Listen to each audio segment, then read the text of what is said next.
Okay, everyone's back in. All right, ladies. Well, we're really excited to have our featured speaker today. Many of you, if you've been looking at the reports, you are familiar with this wonderful woman.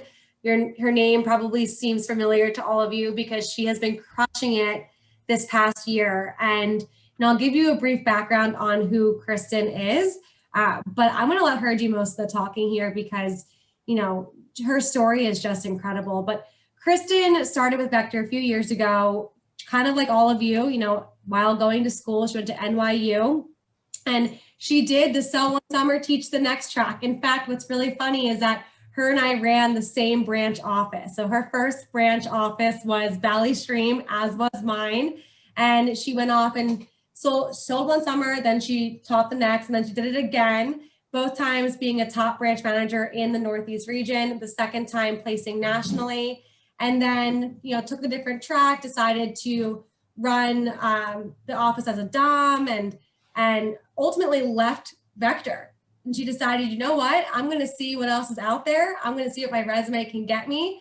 Landed a job on Wall Street as an NYU graduate. And then very quickly after realized that she had a lot of desire to come back to Vector because the culture was just second to none.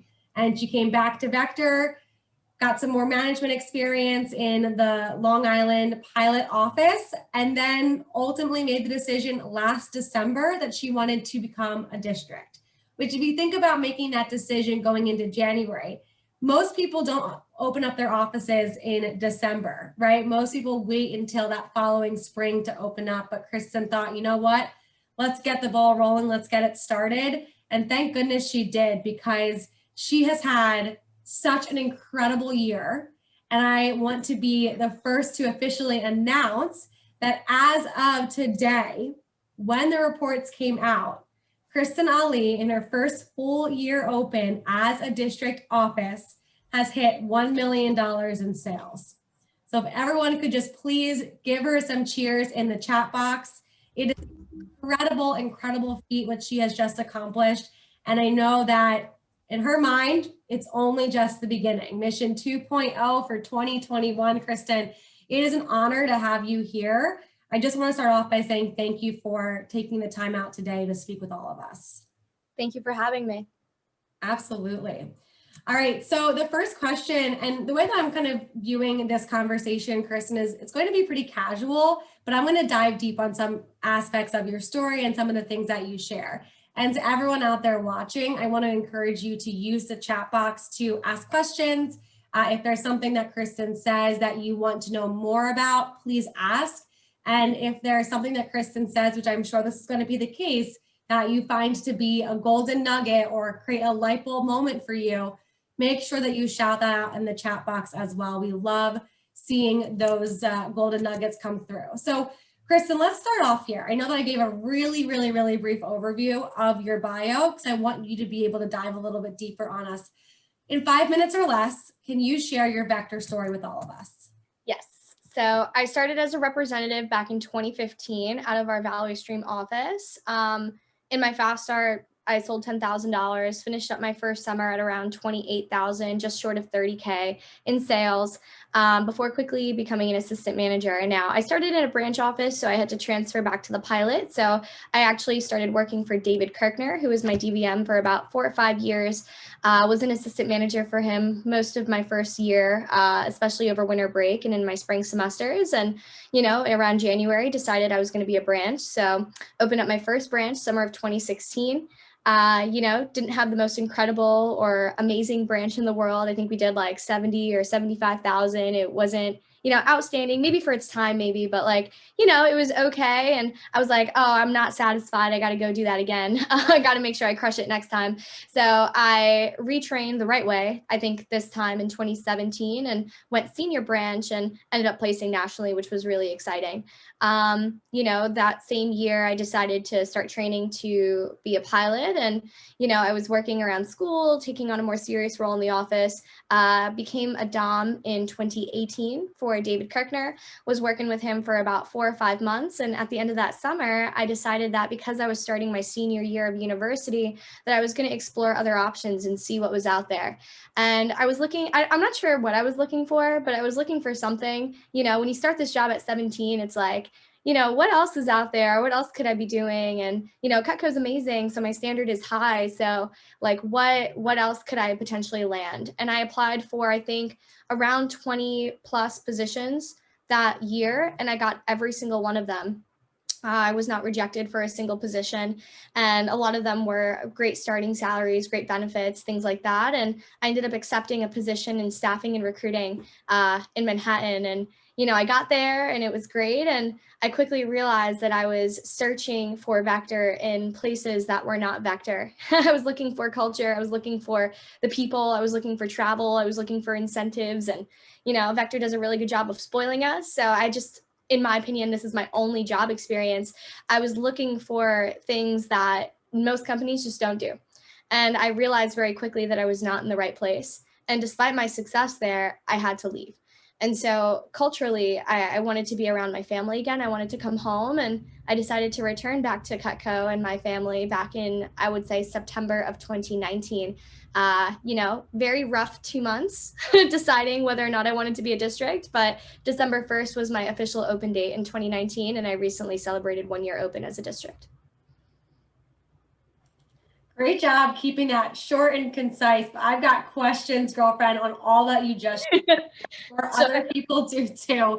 So I love how you mentioned you wanted to come home. And when you first mentioned that, I thought you meant like physically to your home. And I'm like, I thought you were already there, but you meant Vector is your home. So can you touch a little bit on how you feel when you're in Vector, and what does that mean, coming home?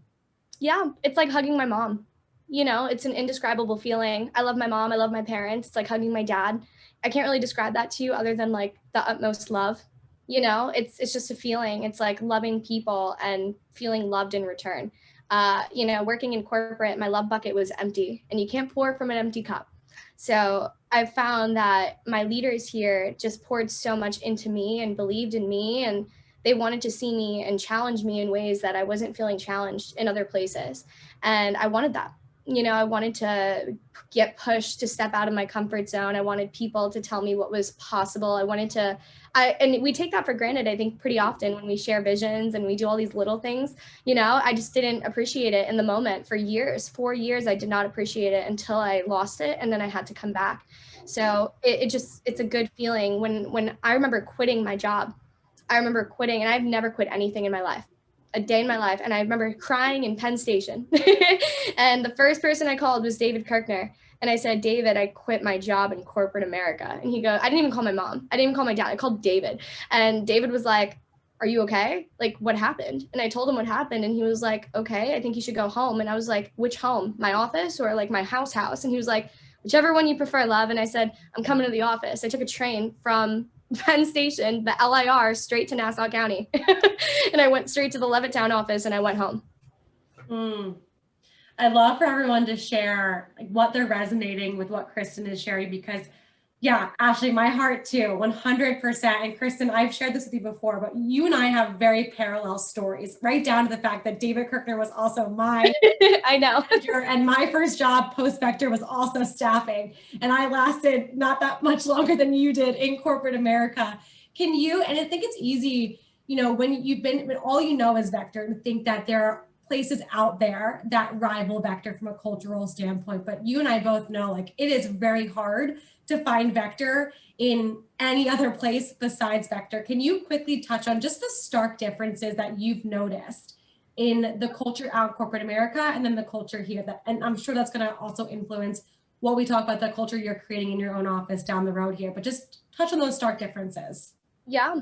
I mean, walking into that office, I can still picture it, you know, just like brick walls. There's nothing on, like, you know, even the way we decorate our offices are better, you know, with the trophies and the posters and all the motivational quotes. Like, it's just better. And so I remember, I have two specific examples. And the first one is my manager was not much older than me. You know, I was the youngest person, I think, working in that building. At the time, I was 21. And most of my colleagues were around 28, 29. My manager was just below her mid 30 or just about to turn 30 or in her early 30s. And I honestly, and this is not to be cocky in any way, shape, or form, but I honestly felt like I can do her job better than her. And it wasn't a bad thing, like, oh, like, you know, she sucks at what she does or she's not good at what she does. I admire her, I respect her. But when I felt like I was handling adversity better than this person yelling and screaming at us, like I just didn't believe that that was the right place for me or where I should belong or be giving my time and energy. You know, it almost feels like I was a number. You know, and it's funny because in our Vector interview, one of the things, the longer video, the 20-minute one, it goes, you know, in most places you're just a number. Here you felt like a part of family. I can hear that line distinctly in my mind, and I just remember feeling exactly like a number. Like I was nothing more than my sales quota. When people talked to me, it was like, nice job, you know, it's closing that deal for Spotify. I'm like, thank you. And that was it. Nobody knew anything about me. No one can tell me when I was born. No one can tell me what my favorite lunch was. Like, and that was just not the case at Vector. And I missed that a ton. You know, it did not feel like home. Yeah, so great. Thank you for sharing all of that. Now let's talk about when you came home. Let's talk about what that experience was like for you deciding to go DM. You talked about that, those 2 months being like the hardest 2 months for you from a decision standpoint. Walk us through like what pushed you over to the side of, you know what, I'm going to open up an office. Yeah. I think I was too concerned with what other people would think of me. And my parents have never been the biggest fans of Cutco and Vector. And they recently, in 2018, after 3 years of working, were like, I guess you're in the right place. But, you know, it wasn't even like fully supportive. You know what I mean? It was just like, okay, if that's what you want to do, I guess that's what you want to do. And I honestly applied and left because I wanted to make them proud. When they came here, all they did was take risks and keep trying to make a life where I didn't have to face any adversity. And I think that's one of the biggest mistakes, was that they didn't want me to have any challenges in my life. They wanted my life to be easy as possible. So I decided to do what they wanted me to do and leave and find something that was going to be stable or consistent or whatever that means. And it made them happy.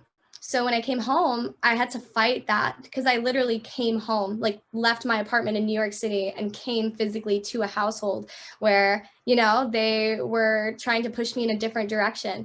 So for me, those 2 months were about, do I want to live the life that other people want me to live, or do I want to live the life that I want to live? And that's how I had to make the choice. Was at the end of the day, it's my career. And if somebody doesn't want me to do it, then that's their problem. But this is where I've tried to leave so many times, like four or 5 years. And I keep coming back. So that's got to be a sign that I'm in the right place and that my heart is calling to this one location, to this one place, this one environment. So why do I keep pushing against it? Yeah. I love how Christina just echoed what you shared, Kristin. Do I want to live the life that others want me to live, or the life that I want to live?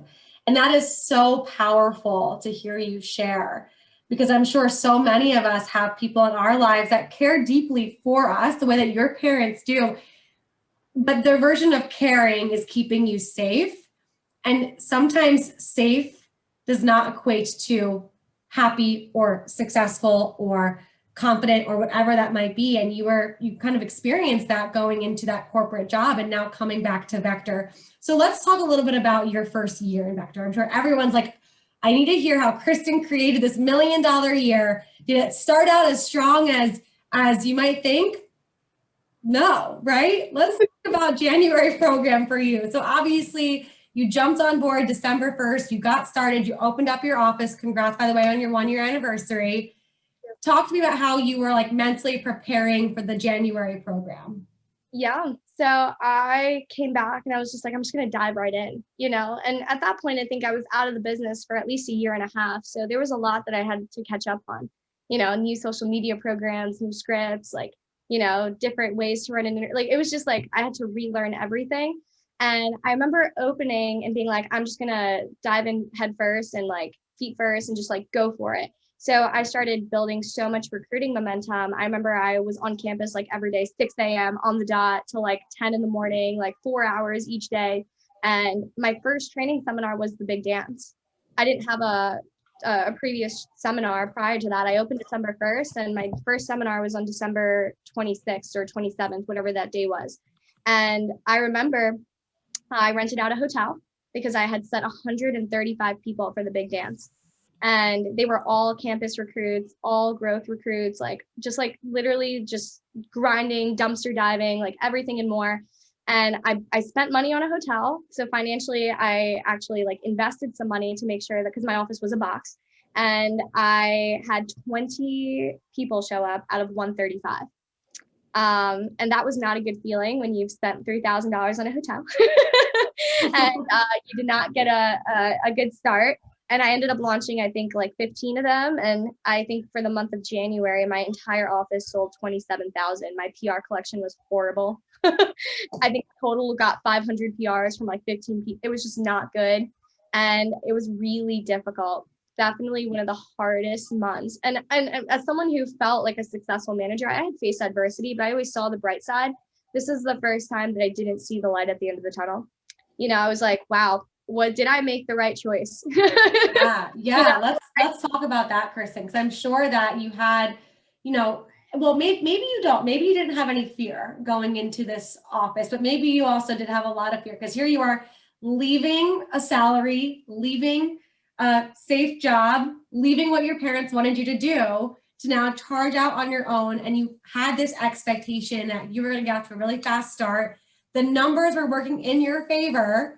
So your expectation was here, and then your reality all of a sudden was here. Mm-hmm. And I'm sure there were probably points where you kind of reflected back at your corporate job and you're like, what did I do? How do you manage that feeling of the expectation and reality just being so far off? Yeah, it was really hard, because it's very easy to let fear drive your action, you know, to maybe force you to take a step back versus keep moving forward, because we're afraid of the result at the end of the day. You know, am I capable? Am I good enough? And I think that's a question that I ask myself even still daily. You know, am I good enough? Am I doing a good job? And it's even harder when you don't have the results backing you, or you don't have the CPO backing you. And so something that I did, and I remember distinctly doing this. I got so angry one day, Shelby. When I tell you I got so angry, I was just like, why am I throwing this pity party for myself? This is not who I am. You know, I was like, I'm a fighter. I'm a freaking warrior. Like, what am I doing sitting around like licking my wounds, you know, versus going out and doing something about it. So after like 2 weeks of feeling sorry for myself, I got a very large whiteboard and I put it in front of my desk. And I wrote the things that were important to me. And I started brainstorming. I was like, I am simply going to talk about things that I want to build for the next 4 months before the summer. And people who want to be here will do it with me. And I'm just going to keep talking about it until it becomes a reality. I'm going to hit 1 million in sales this year. I don't care if I sold 27K in January. You know, I'm going to be a person of integrity. I'm going to lead with love. I'm going to create a family here in Eastern Queens. You know, I'm going to have a lifestyle that's worth living, that other people want to live. And I remember writing those things very angrily on a very large whiteboard. And I looked at it every day for 4 months as I was building this. And it starts with one person, because one person from my entire January program stuck around, and his name is Mark. And to this day, he is the person who is the reason why we recruited 300 people this summer.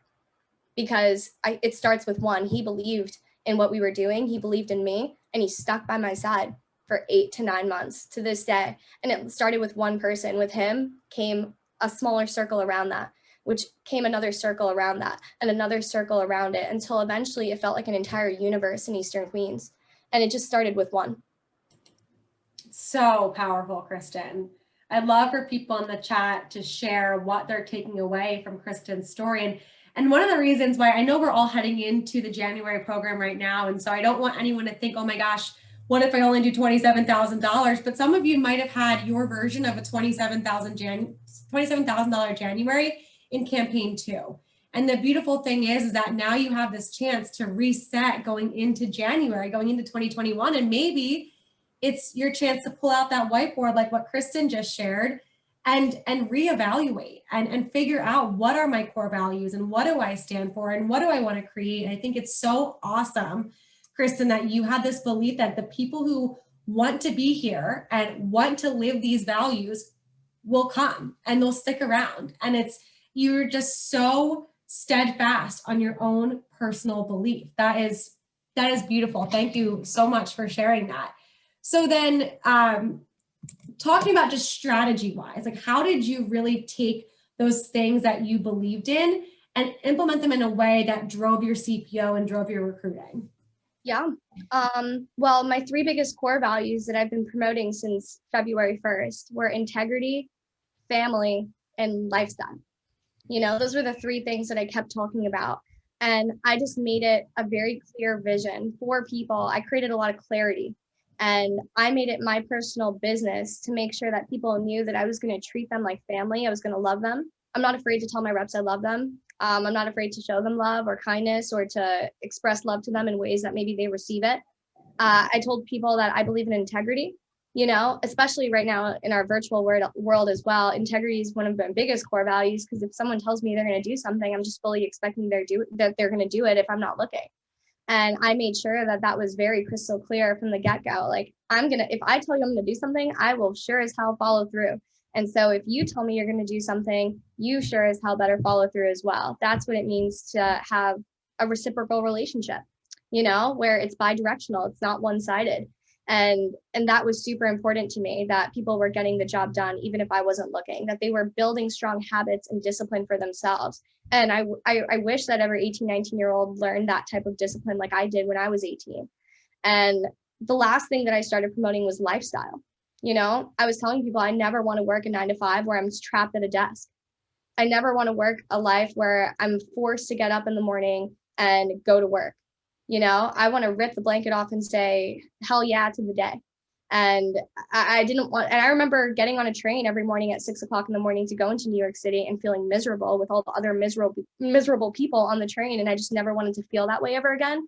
And I wanted to create a business where I can start work at 10 a.m. and leave at 4 p.m. and know that everything was going to be fine.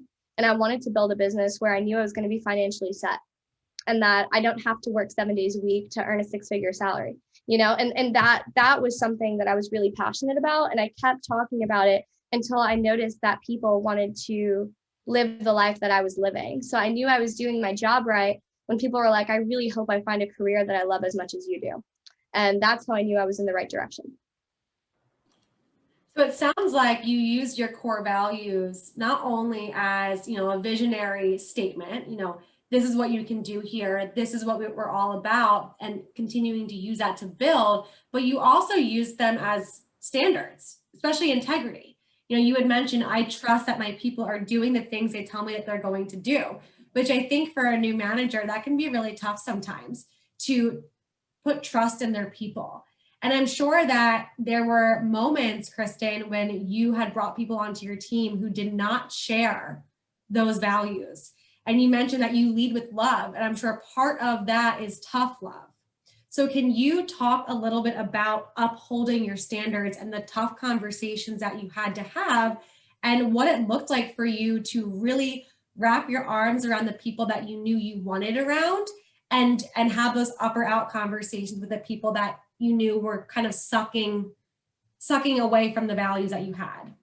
Yeah, well, I mean, there are some people that are just worth saving. They have potential, and it's different if they're like, a negative Nancy in that case where like they're going to influence your culture. Then those people you just need to separate with, and good luck and have fun, find something you love. But the people who just make mistakes, the one thing that I love about Cutco and Vector is I have messed up more than anyone, 100 times over, and every time I've been forgiven.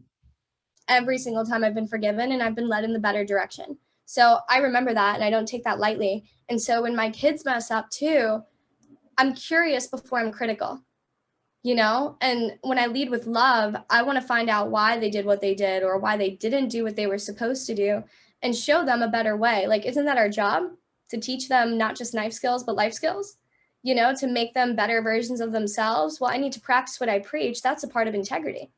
That's a part of who I am. I promised this person that I was going to take care of them. I promised this person that I was going to love them and I was going to help them find themselves through this opportunity, that we were going to get them to where they wanted to be. So just because they make a mistake doesn't mean that they're a bad person. It just means we need to teach them better. We need to do better for them.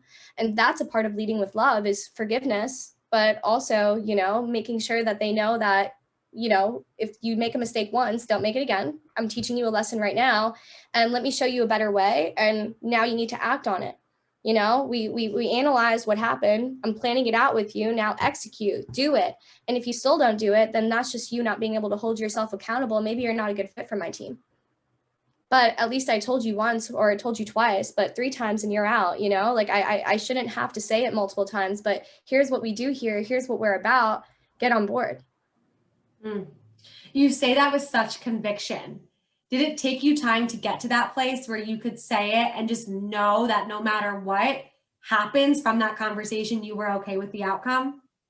Yeah, it took me a while. I would say after January, at the start of the summer, I made that decision that I was going to be very adamant about what I believe in. The spring was a chance for me to kind of figure out the kinks, and figure out what was really important to me. And by the summer, my vision was extremely clear. Now, I know oftentimes one of the questions that come up with women managers in our business is, how do I not come off in a way that is perceived as, the B word, for example? And I'm curious, I know you and I have talked about this before on separate occasions. Can you touch on just your thoughts around that balancing act that women tend to have to do to maintain that respect and that authority? Yeah. Assertive, not aggressive, right? As unfair as it is, the stereotypes against a woman in a workplace can be detrimental. We try to voice our opinion, we try to be loud, and oftentimes we're loud in places where people want us to be quiet. And I'm okay breaking that glass ceiling. I got shoes on. I'll walk on the glass. It's cool. I'll put my new sneakers on and walk across it. I'll shout at the glass ceiling. But when it comes to the B word and, being perceived that way, I don't know if it's an insecurity complex between other people looking at us a certain way in any way, shape, or form, but I'm just going to keep doing what I'm doing because this is what I believe in. I will be assertive, but I'm not going to be disrespectful about it. I'm going to tell you exactly how I feel, and I will make my voice heard, and you will hear me. And whether or not you like it sounds like a you problem. You know what I mean? Like, it just personally sounds like a you problem if you can't take that assertiveness, because I'm never going to do it in a disrespectful way. But if you're not used to it, then, get used to it, because that's how I'm going to interact with you. And I'm going to let you know exactly how I feel. I'm not afraid to express that. And, half the time we get portrayed, or we get stereotyped as being too emotional or overreacting or having these weird words that get thrown at us. But at the end of the day, emotions make us stronger. They make us vulnerable. They give us the ability to empathize with others. And that's such an important skill, because if I don't know how you have felt, then I can't empathize with you. But because I have felt what you felt, I understand and I get it. And so at the end of the day, it doesn't matter how I'm perceived. At the end of the day, I know what I'm about, and I want you to know what I'm about. And if for some reason I come off a certain way, then I will apologize, but I'm not going to change for anybody, because I'm assertive, not aggressive. That's really, really important. That's an important lesson. And I'm so glad that you shared that with everyone in the group. I'd love for people to share what questions you might have for Kristin revolving around all the things that she shared. I've got one final question for you, Kristin, before we go into Q&A, and I'm sure there are a lot of questions from the group here.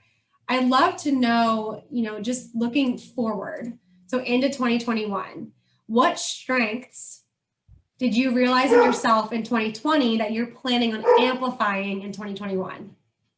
Yeah, my strengths. I think my ability to connect with people on a level outside of work. I love people.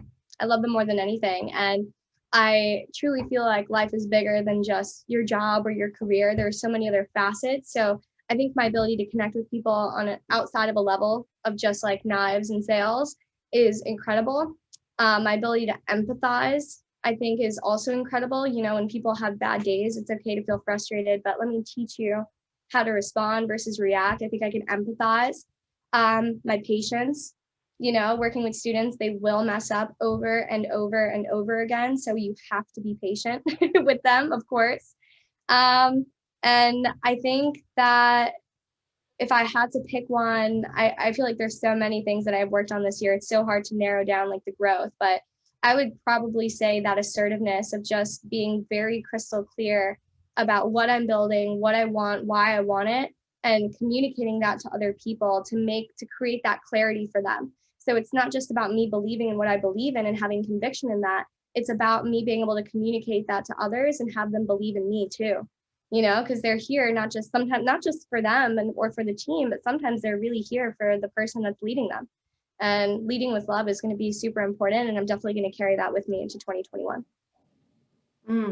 Well, I can't wait to see what you do. I'm sure everyone here on the call can feel your heart and can feel your conviction and your vision. And it's really beautiful. Kristin, thank you so much. And I'll just take a quick 30-second chance to appreciate the crap out of you, because like I said, you and I have very similar pathways, and it's been so cool, Kristin, to watch you grow and soar and to watch the woman that you are becoming.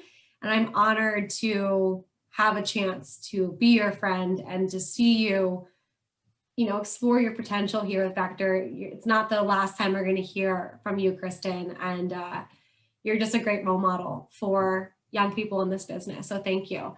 Let's open it up to Q&A. You guys have got to have questions. We cannot let Kristin leave here without asking her as many questions as we can possibly get in. So who has questions for Kristin Ali? I guess just unmute yourself, or Angie, go ahead. Angie? I was just going to say, yeah, you go ahead and raise your hand, and then we can just unmute you. You can unmute you, but definitely. So Isabel, she's got a question there. So if you don't want to say it out loud, that's okay. She's posted in the chat. But if you want to take a look there, Kristin, she said, what would be your 1 to 2 biggest tips for new managers or new DMs? Yeah, that's a great question, Isabel. I mean, if I had to give any piece of advice, I would say, you know, be clear about the life you want to live and use Vector as a vehicle to live it. Yeah, so the one unique thing that I think that Vector managers have is an opportunity to create a work schedule that works for them around their life. Being a district isn't working 7 days a week, 18 million hours a day, and, you know, getting results. Like I took every Sunday off this summer. I worked 6 days a week, and I worked half days on Saturdays. I basically worked Monday through Friday, and we had a $750,000 summer. And so it's like, if for any person who's opening up a district for the first time, just use it to create a life you want to live. And don't put so much pressure on yourself to do everything all the time. Trust your people. Okay. Like I just didn't trust my people that they were going to get the job done as well as I would. But somebody had to take a chance on me and let me run interviews really badly for a while. So you have to let people run interviews really badly for a while to get them to where that they need to be. So you have to trust your people, and you have to trust your gut with the life that you want to live. And that's what I would say. Great. Thank you. Mm-hmm. Who else wants to ask a question? Do you want to pop it in the chat or just wave your hand and you can unmute yourself? I'll ask a question. Kristin, I can tell that you do a lot of work on yourself, right? Over the years, you definitely focus on developing the way you think, the way you act, the skills you have. How do you fit personal growth into your day, your week, your life? What does that look like? Yeah. So I make it a habit. I try to do it as often as I can to reach out to as many people who I want to learn from as possible. And so, you know, Shelby and I have a great relationship. I learn from her all the time. I reach out to people who are kicking my butt, you know, and people who are doing better than me, and maybe people who are having equal results as me, but can teach me something different because of their leadership style. So I try to make it intentional to talk to as many people as I can on a weekly basis I know it gets really hard because we get super busy, but even if it's a quick voice memo, you know, like I'll text like Joseph Koss real quick, or I'll like, you know, shoot him a voice memo like, hey, I saw that you did this. How did you do it? And then even like that quick 30 seconds of feedback helps me personally in my life, even if it has nothing to do with work. Sometimes like I'm just admiring the way that people live their life. And I'm like, how did you fit this into your schedule? Like Nick Smith, like, how are you building this Cutco house right now? Like, you know what I mean? Like, and those are like the types of questions I'm asking. I love to read. Shelby just sent me a book, which I really appreciate. Thank you, Shelby. And I read every night, you know, at least 10 pages before I go to bed. I don't always like to read before I go to bed, but I do it because I know that it's important and that I should be learning. So even on the nights that I don't feel like it, I just want to put my head on the pillow, I'll open up my book and quickly get 5 to 10 pages in and just like jot down like a takeaway in my cell phone. I've got like a whole like notepad in my cell phone with like takeaways from like just like 10 pages of reading, just like a bullet point here, a bullet point there. You know, my physical health is super important to me. So I make it a priority to go to the gym. I'm a boxer, so I like to hit things. And so hitting things is extremely cathartic for me. And if I don't hit things, I don't feel like, I just feel like I have pent up energy. So I like to go to my boxing gym and that I make that a priority at least 3 to 4 times a week. You know, my staff can run the 5 o'clock interview. I'm going to the gym. I got to trust them, right? And so those are the types of things that I do daily. I read, I talk to people, and I try to take care of my mental and my physical health. Mental health wise, I do like to write. Journaling is a big part of my day. Affirmations, as well as just like, you know, just things that I'm working towards. It keeps all the thoughts in my brain. It makes me feel sane to get it on paper, you know, versus like just thinking about my vision 24/7. It's nice to see clarity on paper. And I'm sure a lot of you do a lot of these things already, but it's about the habit of doing it, not just doing it every once in a while. I think being intentional about doing it as frequently, I think, as we can. Fantastic. I think there was many. We have a lot of questions in the chat here, Angie. Yeah, yeah, I see that. If we have time, I'd like to do an exercise that would be great for everyone to share some of their goals outside of Cutco. But let's start with, what was your staffing like this summer? So Danielle asks. Yeah, it didn't start strong. I started with that one person, Mark, like I said, and I just, to be honest with you guys, I just built him the hell up. Like I was just like, all right, Mark, listen, we're going after like a $500,000 summer and it's just me and you, baby. It was like the mission talk. Like I was just like, we got to zone in here. Listen, you're going to be the PR master. Like you are going to be the person who equates us having a $500,000 summer. Like you are going to schedule 300, I'm sorry, I don't remember what the number was. I think it was like 3,000 PRs this summer or whatever it was. And we're going to recruit 250 people. And this is going to be our summer. We're going to kick butt. And he was like, all right, Kristin, I got it. And it started with him and him believing in me and being like, all right, I got this. And he's a pretty shy kid. You know what I mean? Like he's not a huge, amazing sales rep. Took him like 6 months to hit 10K. But what I loved about him is that he believed in the team. He wanted our team to feel like family, and his core values reflected mine. So I knew if I had the right people around me, other people would be attracted to that. And then, you know, we got, you know, Tyler Chapman got on board and started helping with PDI. Matthew Gabor, $16,000 first weekend, came in and helped us with interviews, you know. And then I had Nia Walker and Lauren Repollet and then Alex Haskins and then Ajane Chase, 50K first summer, coming in. And these people, like attracts like. So when they see a successful environment, they see someone they want to be like, they want to be around them. And all you have to do is find those people, latch onto them, and tie them into what you're doing. And they're going to want to help out. They're going to want to be a part of it. They're going to want to feel like they contributed to the success of the team. And when you find those people, hold on to them really tight and work with them, no matter what capacity. If they do 2 hours of work a week, if they do 20 hours a week, just get them involved and it'll expand. So on May 1st, I started with one person. On August 31st, I ended with 15 really strong staff members. But it took an entire summer to get there. So between May and April, April, May, and June, we only had one person. It wasn't until like mid-June that I started really building my staff. So I really started the summer with one person. And, you know, by June and July and August, I developed at least 15 people to start helping out around the office. Things that I didn't want to do. Like I just didn't want to text interview no-shows. I said, hey, you have 3 hours. Can you sit here and text 100 copy paste? hey, can you text Google Forms? We had a bunch of people apply online. Here's, this texting script. Can you just copy paste? Hey, I've got like 50 people set for this interview and I need some help. We're going to have like 30 people in. Can you help us like accept people for the job? I can show you what to do. And, I'll give you the people that I definitely want you to accept. And all you have to do is say it. So here you go. Can you help me out? And it just started very little, like, can you do this? Can you do that? And then eventually it started becoming more habitual and they stuck around. So Great. that's how my staff started. Mm-hmm. Awesome. That's awesome. Let's pick another one. So another one is a quick tip. There's probably a lot, but to learning a new position. So if someone's jumping from AM to branch, but in a very small window. So I'm assuming this might be somebody who wasn't an AM for a long period of time, but they're moving quickly into that. What are some, if there's a key that you could share? Yeah. I mean, I was that person. I was an assistant manager for 4 weeks and then I went branch. So, I was that person. So, I mean, when it comes to learning a new position, I would just say, make sure that people understand the whys behind things. Like a lot of people, you'll tell them to help you with day 2 PDI, call in, check out and see like, what's their schedule look like, but they don't know why they're doing it.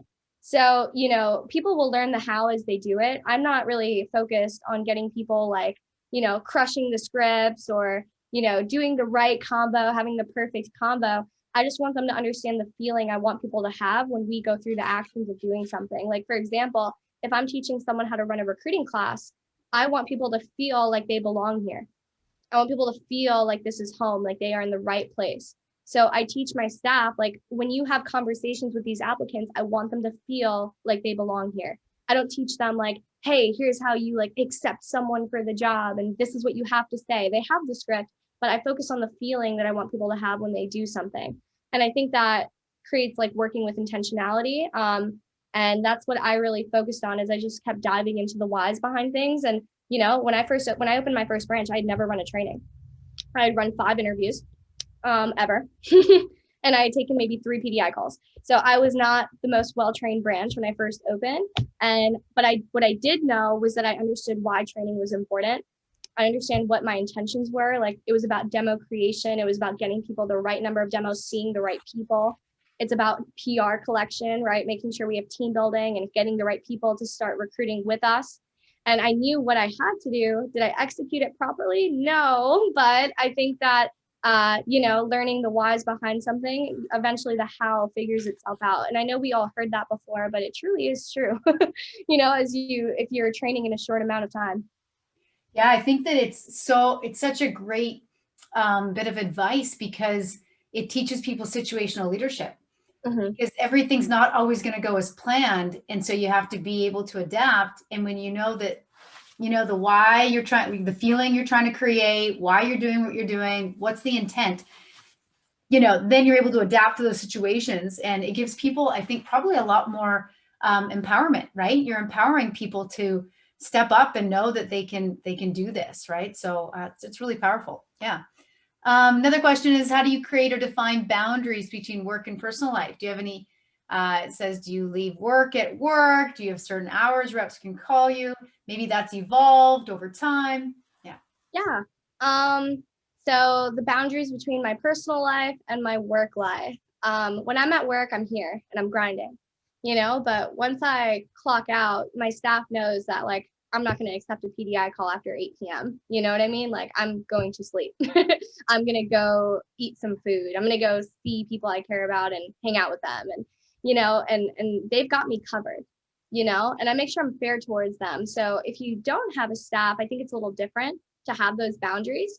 But when you develop a staff, it becomes a lot easier. Without a staff, how did I manage this? Let's say back in January, as a new district, I understood that I needed to put in more effort now, more than anything, to build an organization. I wasn't building an office. I was building an organization. I was trying to develop people to do what I can do.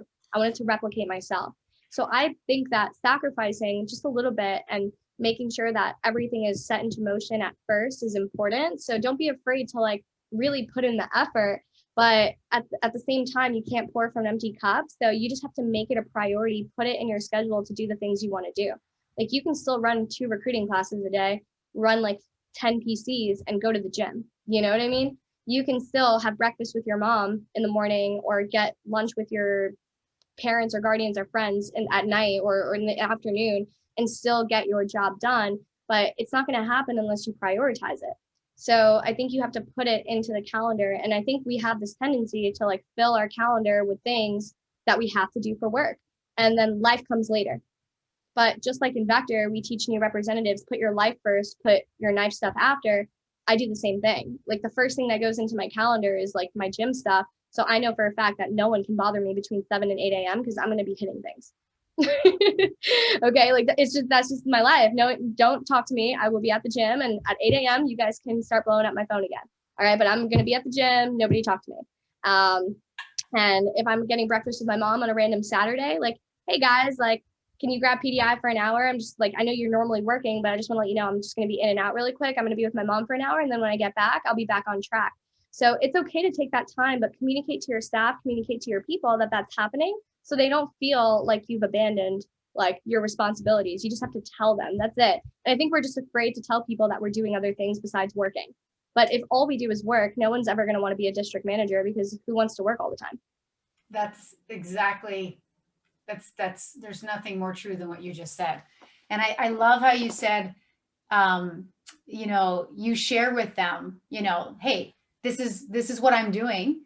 And not that everybody has to share everything in their life, but I think that when you let people in a bit, it doesn't mean they want to necessarily do everything you do, but they can input their values and their hobbies and their things in and say, oh man, you know, Kristin can do that.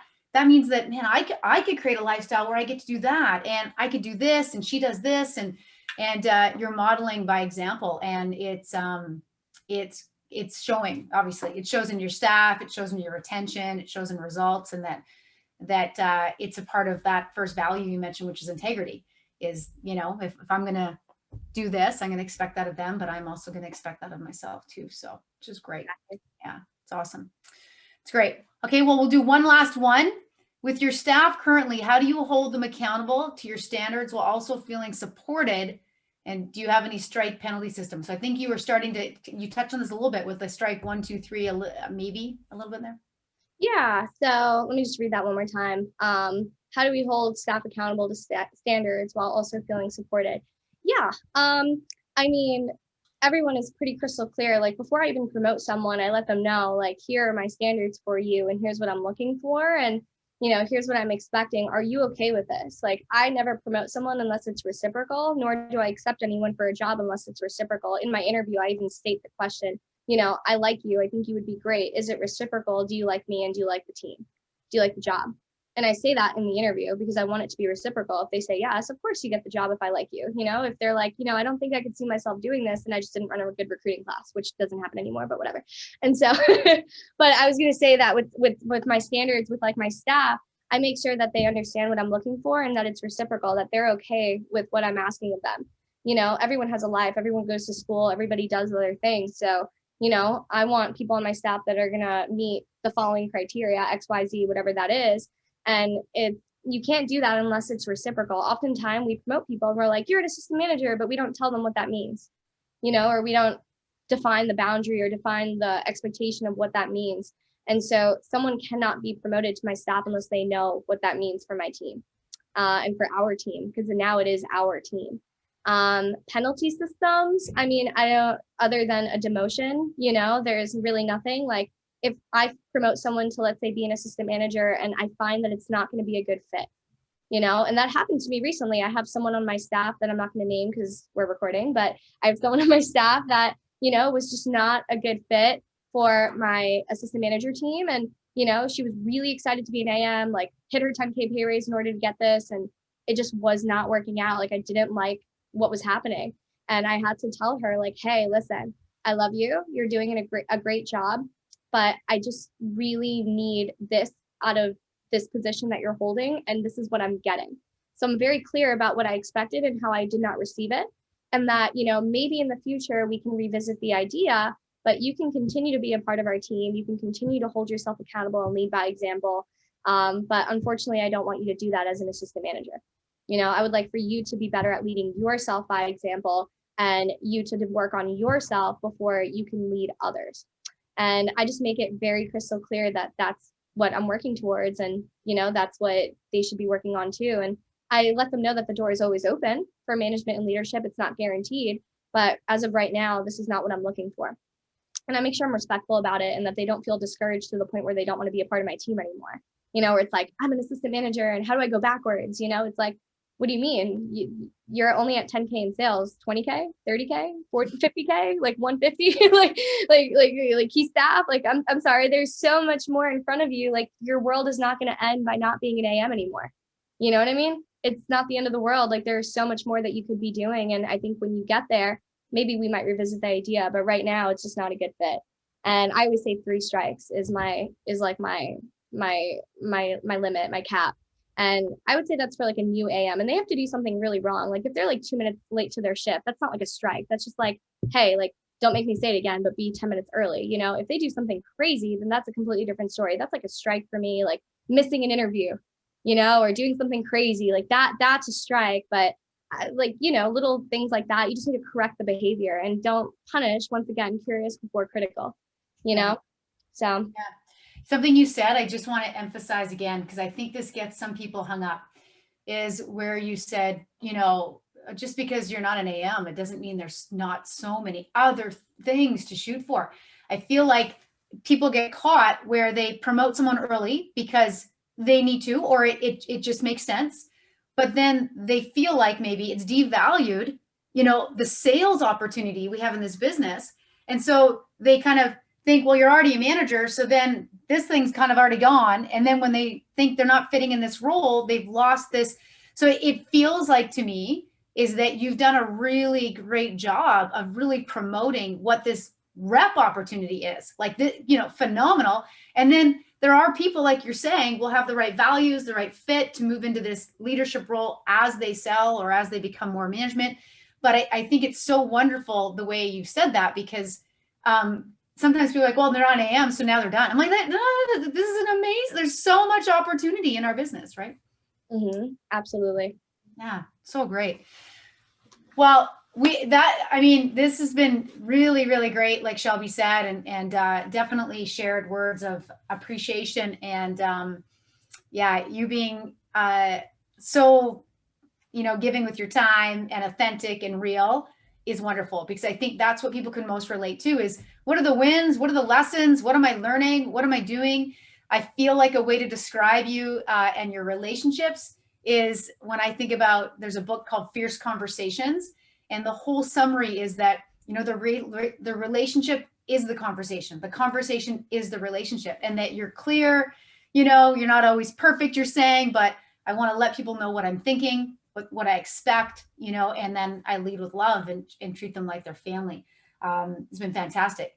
And so I wanted to, with the last kind of 15 minutes left, I thought this would be great, because something you mentioned, Kristin, that I've had in my notes that I actually wanted to address was some of the surveys we've done in the past.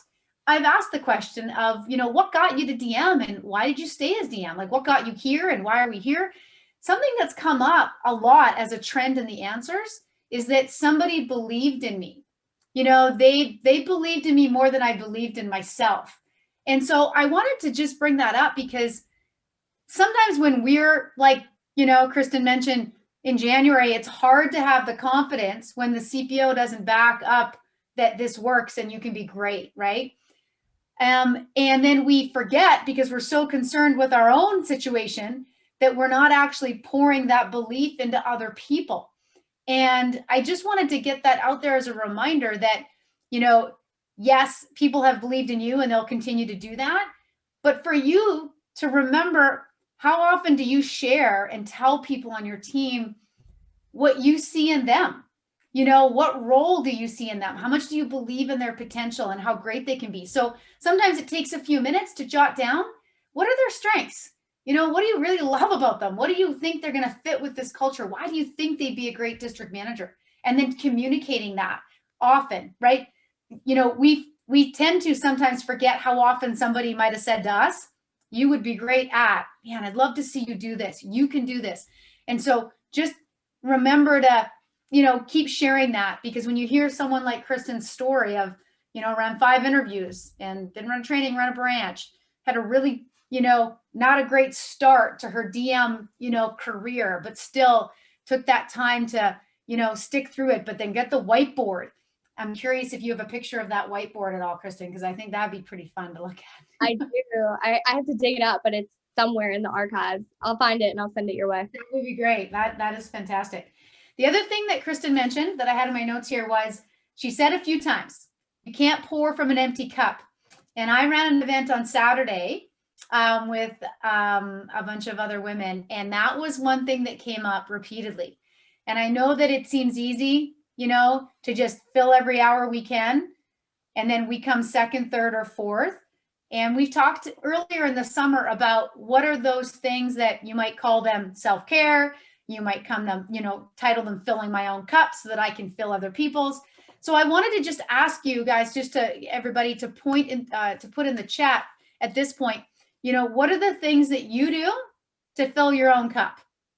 So that's the first question. So just funnel in there. What do you do daily, weekly, that you're like, man, this fills me up?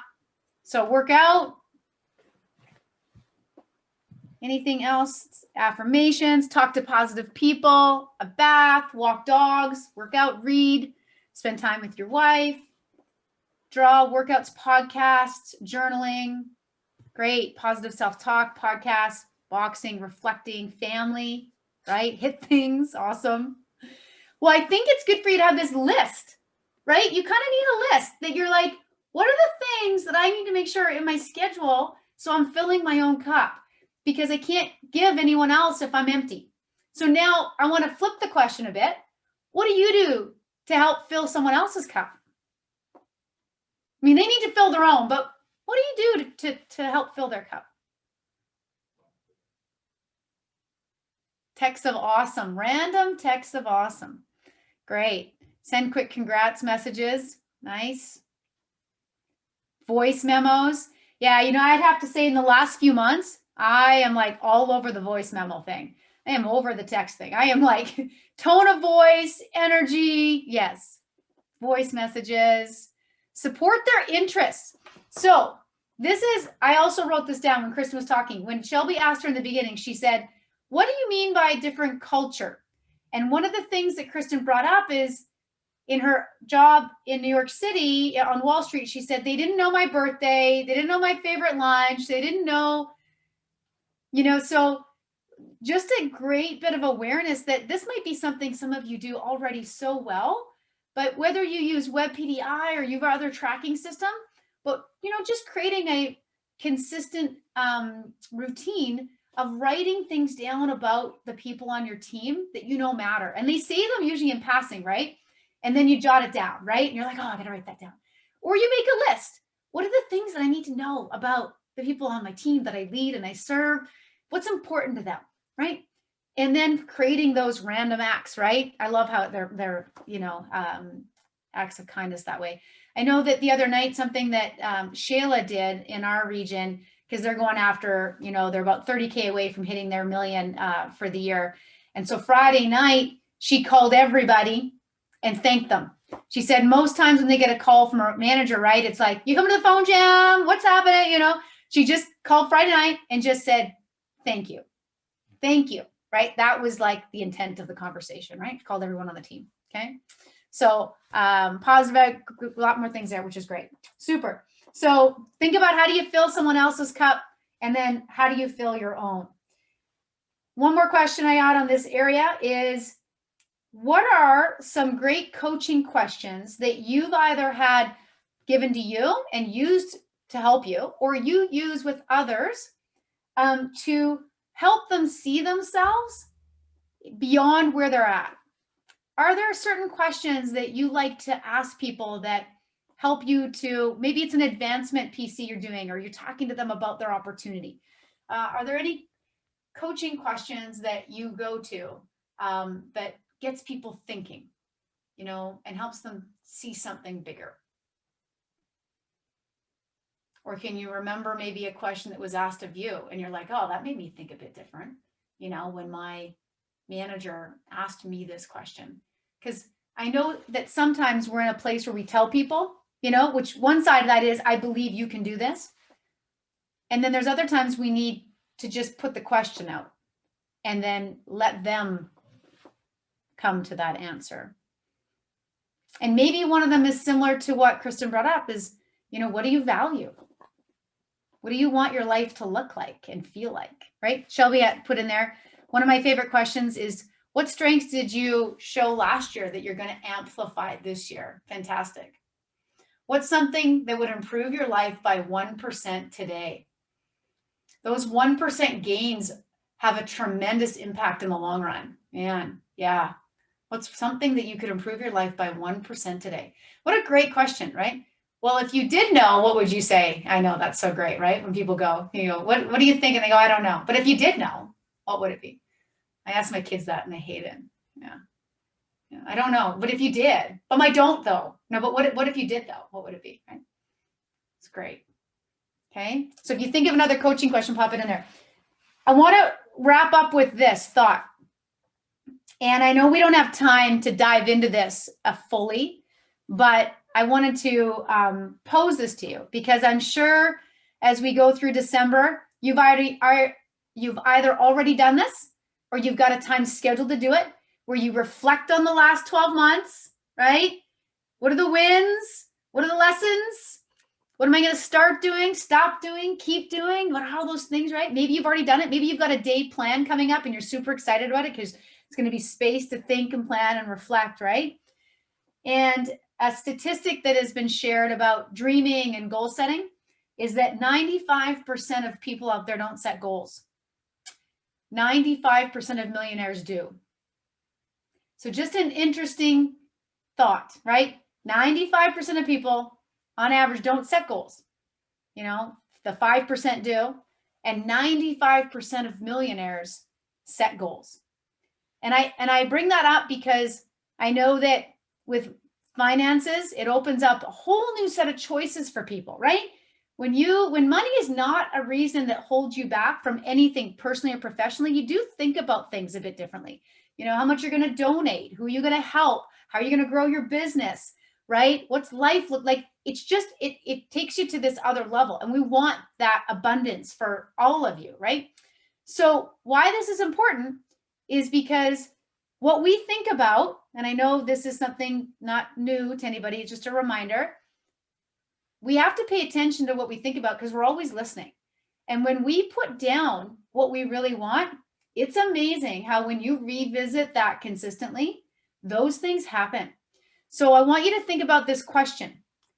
If we were sitting here 2 years from now, we got together and it was December 8th, 2022, and you looked back on the last 2 years, what would need to happen in the next 2 years to label them as been amazing?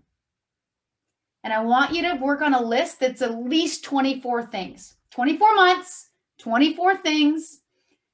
And the statement that I would ask you to consider jotting down is the last 2 years were amazing because ... And you fill in those blanks, right? The last 2 years were amazing because.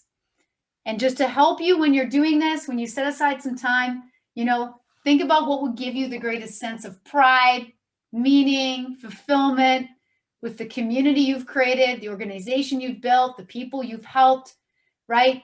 Who you've become, things you've done, people you've done it with, places you've visited, because we're not going to be in this lockdown forever, right? All these things on your list of where you really want to go and what you want to do. So, and then I encourage you to revisit those at least, you know, minimum every quarter. But what if you could revisit your goals that you set 100 times in a year? Once every 3 days. Once every 3 days. Some of you are like, I do it daily. I know from lessons I've had personally is that I get in this great state and I set them and then I forget to revisit them. And some things that help with that is finding somebody or a group of people that you want to be held accountable to and you want to share these goals with. And they're just as excited as you are about having a pod that wants to do that. Maybe it's a coach and maybe you're like, I got this. I got a routine. I'm going to revisit. I'm going to look at it and I'm going to change if I need to change them because I'm going to revisit them often enough, but we tend to go in the direction we know we want to go. And what it does is it builds that level of integrity with us so that when we say something, we know we're going to follow through on acting on that, right? Is we're really going to follow through. So I would encourage you to take the time when you do your goal setting and planning session to include this statement. The last 2 years have been amazing because come up with at least 24. Maybe some of you will have many more to be able to reflect on. The next calls that we're going to have in campaign 1, I just want to let you guys know we will communicate those. We're just in the process of really being able to work with master classes and not like feel like we're working against master classes. And we want to create a time that isn't really competing on the same day. And so we're going to communicate what those times and how that's going to look in campaign 1. We would really encourage you, if you haven't yet, to join that Facebook group, because that's where we're trying to keep everything, we can send out emails, but I know emails kind of hit and miss sometimes where you get it. And we will be able to access as well texting, I think, in the future, so we can give you those heads up in that fashion, which will be a lot easier. So again, if I don't chat with you, have an amazing next 3 weeks and an amazing holiday season, personally and professionally. Enjoy time with people that are important to you as best you can in your area, whether that's in person or it's virtually, whichever way, just make sure you connect and you have that planned. And I look forward to reconnecting. And thanks again to Kristin and to every one of you for engaging on the level that you did. It makes the event that much better. So thanks.